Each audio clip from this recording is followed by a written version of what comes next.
যখন একটা রোগী আমাদের কাছে আসেন, হার্ট অ্যাটাক হয়, বুকে ব্যথা নিয়ে আমাদের কাছে আসেন, তো বলা হয়েছে যে আল্লাহ পাক মানে মানুষকে যেরকম হার্টের যে মাংসপেশিগুলো দিয়েছেন, যে এটা যেভাবে সে মায়ের দেহ থেকে আসছে সে ঠিক সেভাবে তার সারা জীবনই সেভাবে হার্টের মাংসপেশিগুলো জীবিত থাকে।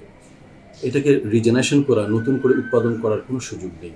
ফলে আমাদের মেইন টার্গেট হলো কোনোভাবে হার্টের মাংসপেশিগুলো যেন নষ্ট না হয়ে যায়।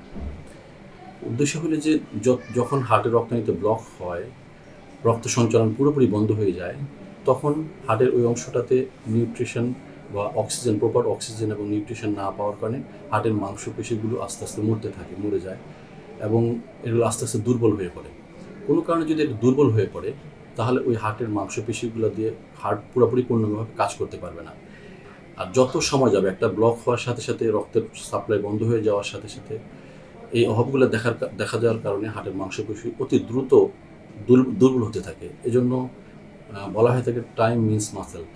যত দ্রুত সম্ভব যদি আমরা এই ব্লকটাকে ঠিক করে দিতে পারি, সেটা ওষুধের দ্বারা হোক কিংবা স্ট্যান্ডিং রিং লাগানোর মাধ্যমে হোক অথবা বাইপাস অপারেশনের মাধ্যমে হোক, যে কোনো কারণে যদি আমরা ব্লকটাকে কারেকশন করে দিতে পারি এবং রক্তের প্রবাহকে যদি চালু করতে পারি, তাহলে উনি যেরকম ওনার হার্টের মাংসপেশি হার্ট অ্যাটাকের আগে ছিল, হার্ট অ্যাটাকের পরেও ওনার হার্টের মাংসপেশিগুলো ওরকম থাকবে। এই জন্য আমরা বলে থাকি first hour is the golden hour. প্রথম 1 ঘন্টার ভিতরে যদি আমরা চিকিৎসা দিতে পারি, তাহলে ওনাকে আমরা একটা পূর্ণাঙ্গ সুস্থ হার্ট আবার পরিণত করে দিতে পারবো।